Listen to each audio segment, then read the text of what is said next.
Halo semuanya. Kami di sini akan meneliti tentang sejarah rumah kuno Kaujon. Maka rumah ini dijadikan museum dan mengapa dinamakan rumah Kaujon? Oke, gimana sih jawab pakai kosong?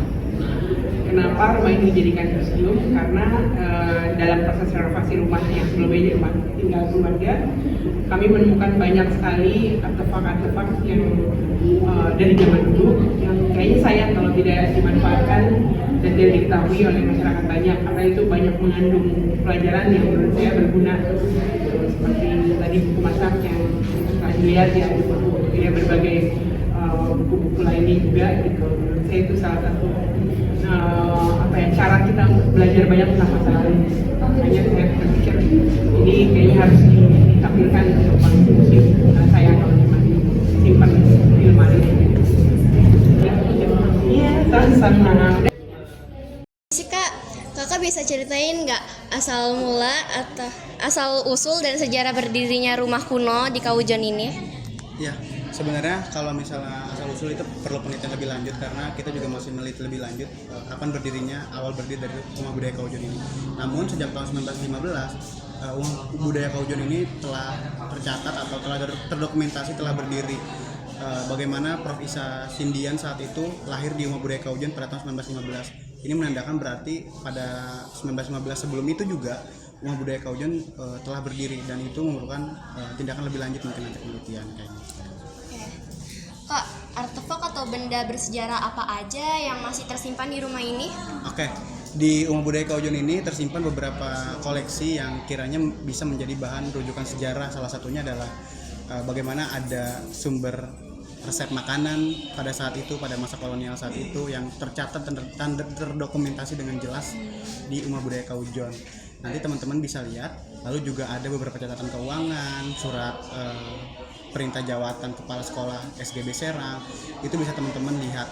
Selain itu juga rumah budaya Kaujon ini tetap mempertahankan nilai-nilai yang ada di rumah ini. Salah satunya ya lantai, lalu juga ada dinding-dinding yang secara pengubahan ini masih terbilang cukup asli kayaknya.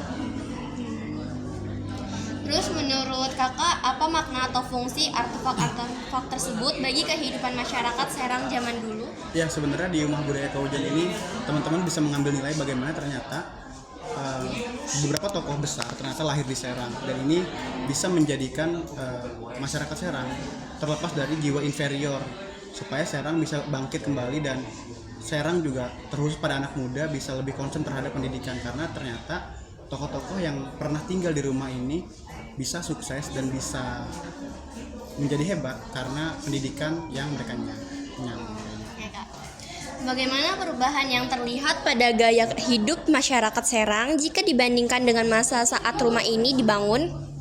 Ya, sebenarnya bisa terekam dengan jelas ya bagaimana ternyata dulu masyarakat Serang juga telah mengenal ada yang namanya fashion tercatat di rumah ini, terbit beberapa majalah, lalu juga bagaimana kehidupan Serang saat itu bercampur antara tradisi Islam, tradisi kebarat-baratan kolonial itu bercampur.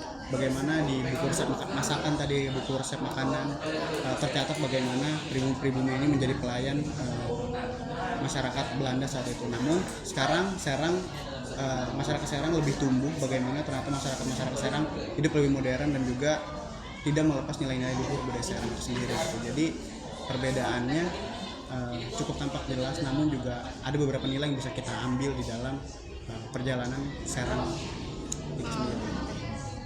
Apa harapan Kakak terhadap generasi muda dalam menjaga dan melestarikan peninggalan sejarah seperti rumah kuno Kaujon ini? Ya, untuk anak muda ya mungkin pada akhirnya siapa lagi kalau bukan kita yang melanjutkan narasi-narasi kesejarahan di kota Serang itu sendiri. Pada akhirnya kita adalah generasi yang harus mencintai budaya Serang, sejarah Serang dan juga ingatan kolektif mengenai Serang dan tetap terus belajar karena itu adalah slogan Sumpah Pemuda saat itu. Kita adalah pemuda yang bisa menggerakkan hati masyarakat, kita adalah agent of change gitu. Oke, terima kasih Kak atas waktunya.